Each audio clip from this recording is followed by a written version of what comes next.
So, for example, in the seminary that I taught at, we were identified as a very conservative seminary in the Episcopal Church.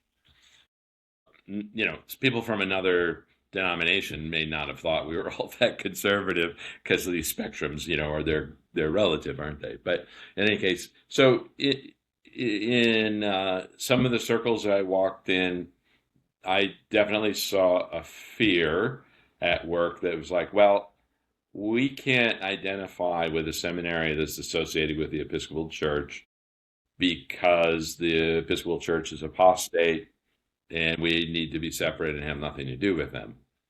And I also experienced, I would say, in equal measure, we can't be around those kind of conservatives because, sort of by definition, they're toxic people. And the reality is, there are toxic people. Toxic people do exist. So when somebody says, well, I am concerned that a more ideologically diverse body of people, that I could be hurt in that context, that's not an unreasonable concern. But again, as Christians, what we would want to say is, well, that kind of toxicity and the way that people might want to use religion to actively hurt other people and so on, we're not going to tolerate that. But we will tolerate diversity of opinion. So we want to actually shape a culture wherein people have the freedom to hold diverse views and also to hold together as a body of people with that diversity in a way where they, even in disagreement, can be in relationship with one another. And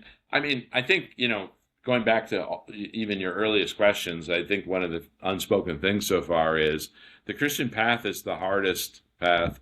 It's the path of the most resistance. Mm-hmm. It's a path shaped like the cross.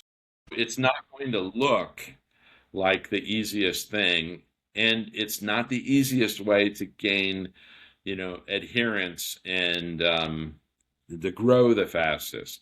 The easiest, the shortcuts are to be like-minded, but not in a Christ-minded like-mindedness, but just in a sense of ideological agreement.